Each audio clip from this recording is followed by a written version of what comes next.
In 1956, behind locked doors and stamped folders marked confidential, the United States government declared war, not on a foreign enemy, but on ideas, on black people, on black resistance.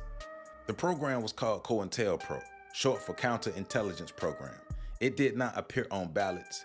It was never approved by Congress. The American public was never meant to know it existed. Yet, for 15 years, COINTELPRO functioned as one of the most aggressive domestic intelligence operations in U.S. history, and its primary target was black liberation. This is not speculation. This is not theory. This is the government's own words. COINTELPRO was formally launched in August of 1956 by FBI Director J. Edgar Hoover, initially targeting the Communist Party USA. But almost immediately, Hoover expanded its mission. By the early 1960s, the FBI had identified what Hoover called the rise of the Black Messiah, who could unify, electrify, and mobilize the Negro movement. That sentence alone tells you everything. The danger was not crime. The danger was unity. The danger was consciousness. The danger was organization. COINTELPRO documents reveal 5 consistent objectives: prevent the rise of strong black leadership, disrupt black organizations, create internal conflict, discredit leaders publicly, and neutralize movements before they could mature. The FBI used a chilling word repeatedly: neutralize, neutralize. Not arrest, not debate, not counter with better ideas, but neutralize.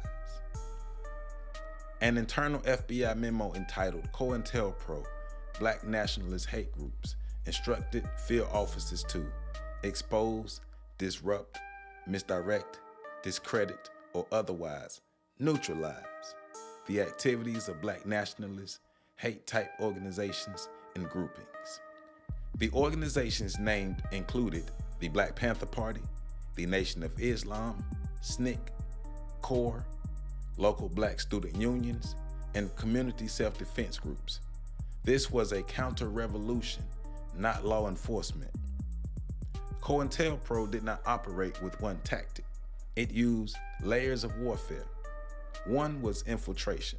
The FBI planted informants inside black organizations, often people with criminal records or financial desperation.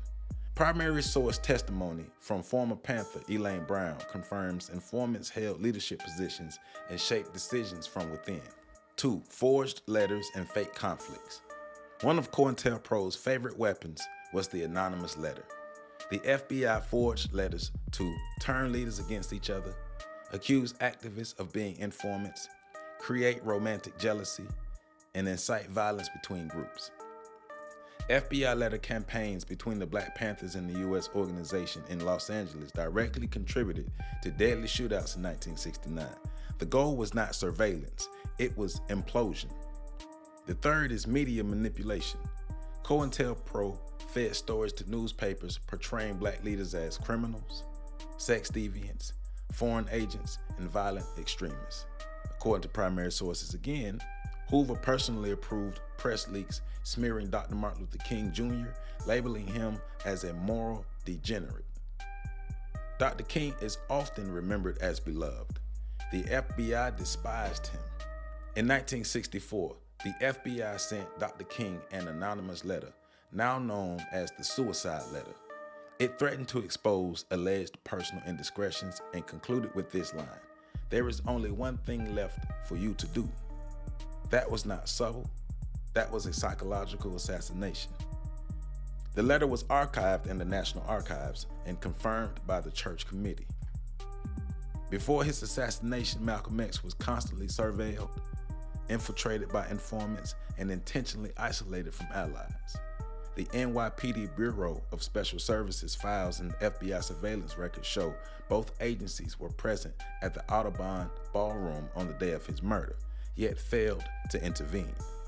COINTELPRO did not pull the trigger, but it created the conditions. No group was targeted more aggressively than the Black Panther Party. By 1969, Panthers were killed in police raids. Leaders were imprisoned on fabricated charges, and chapters were paralyzed by infighting. At 21 years old, Fred Hampton was building a rainbow coalition, uniting Black, Latino, and poor white communities. That made him dangerous.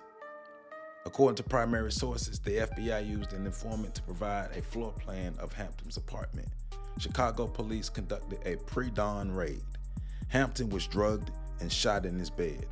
The FBI later called this operation a success. COINTELPRO was not revealed by government transparency. It was exposed by activists.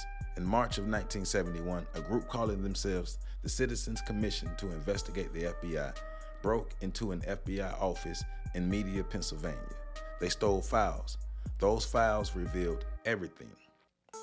Senator Frank Church led a congressional investigation that confirmed the FBI conducted a sophisticated vigilante operation aimed squarely at preventing the exercise of First Amendment rights.